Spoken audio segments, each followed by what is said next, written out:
மாண்பு உறுப்பினர் தங்கம் தென்னரசு அவர்கள். எனக்கு எல்லா கருத்தையும் கேட்கலாம், கேட்டு நான் முடிவு சொல்கிறேன். பேரவைத் தலைவர் அவர்களே, நீங்கள் ஒரு கருத்தை சொல்லுகிறீர்கள்.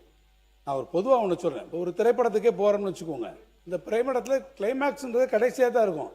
எப்படியுமே நீங்கள் ஒரு 2 மணி நேரம் இருக்கத்தானே போக போகிறீங்க, இதெல்லாம் பார்க்கத்தானே போகிறீங்க. அதனால் போய் உட்காந்த உடனே கிளைமேக்ஸை முதல்ல போட்டுருவோம். அதை கிளைமேக்ஸ்லாம் பார்த்துட்டு அதுக்கப்புறம் அந்த படத்தை அவர் எப்படி டைரக்டர் பண்ணியிருக்காரு, எப்படி எல்லாமே நம்ம பார்த்து மெதுவாக அந்த திரைப்படத்தை பற்றி எப்படி வேணாலும் நம்ம அதை பற்றி கருத்து சொல்லிக்கலாம்னு சொன்னால் அது அவ்வளோ தூரம் சரியா இருக்குமா? எனவே என்னுடைய கருத்து என்னன்னா, கிளைமேக்ஸே பார்க்காம மக்கள் போயிடுற கவலையில் நான் சொன்னேன். இல்லை கிளைமேக்ஸ் யாருமே பார்க்க மாட்டாங்க. கிளைமேக்ஸை நிச்சயமா பார்ப்போம். உங்களுடைய கிளைமேக்ஸு பேரவைத் தலைவர் அவர்களே, நான் முடிச்சிடறேன். என்ன இன்னைக்கு ஒரு லைட்டர் வேன் ஐம் சேயிங், இன்னைக்கு காலையிலேருந்து ஒரு முடிவில் என்ன பண்ணுறீங்கன்னா, எதை முதல்ல சொல்லி எதை பின்னால் சொல்கிறதுன்றது காலையில் வந்த உடனே அவர் பள்ளிக்கல்வித்துறை அமைச்சரை நீங்கள் பதில் சொல்லி அப்புறம் நீங்கள் பேசுங்க கேட்டுங்க அப்படின்றீங்க.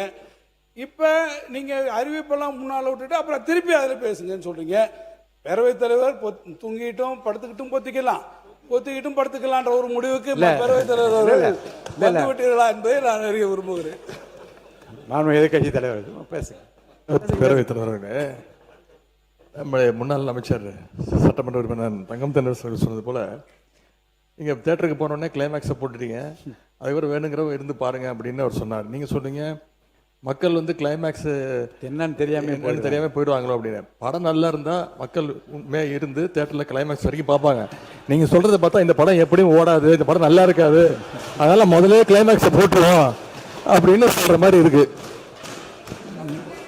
மாண்பு சமூகத்தை அமைச்சர் மாண்புமிகு பேரவைத் தலைவர் அவர்களே, இப்பெல்லாம் படங்களில் 2 கிளைமாக்ஸ் இருக்குது. முதல்லையும் கிளைமாக்ஸ் இருக்குது, பின்னாடியும் கிளைமாக்ஸ் இருக்குது. எப்போ ஒரு மாற்றத்தை விரும்ப வேண்டும், மாற்றங்கிறத விரும்பணும். நீங்கள் ஆட்சி மாற்றத்தையும் விரும்ப மாட்டீங்க, நடைமுறை மாற்றத்தையும் நீங்கள் விரும்பலை அப்படின்னா எப்படி அது சரியாக இருக்கும்? அறிவிப்புகள் ரொம்ப முக்கியமானதாக தான் நான் பார்க்குறேன். நான் செய்திகளை உடனுக்குடன் தெரிந்து கொள்ள கீழ்கண்ட கேபிள் மற்றும் டிடிஹெச் நெட்வொர்க்குகளில் எம்நாடு செய்தி தொலைக்காட்சியை காணுங்கள். பாதகம் செய்பவரை கண்டால் நாம் பயம் கொள்ளலாகாது பாப்பா. மோதி மிதித்து விடு பாப்பா, அவர் முகத்தில் உமிழ்ந்து விடு பாப்பா. அண்மை செய்திகளை உடனுக்குடன் தெரிந்து கொள்ள இணைந்திருங்கள் எம்நாடு தொலைக்காட்சியுடன்.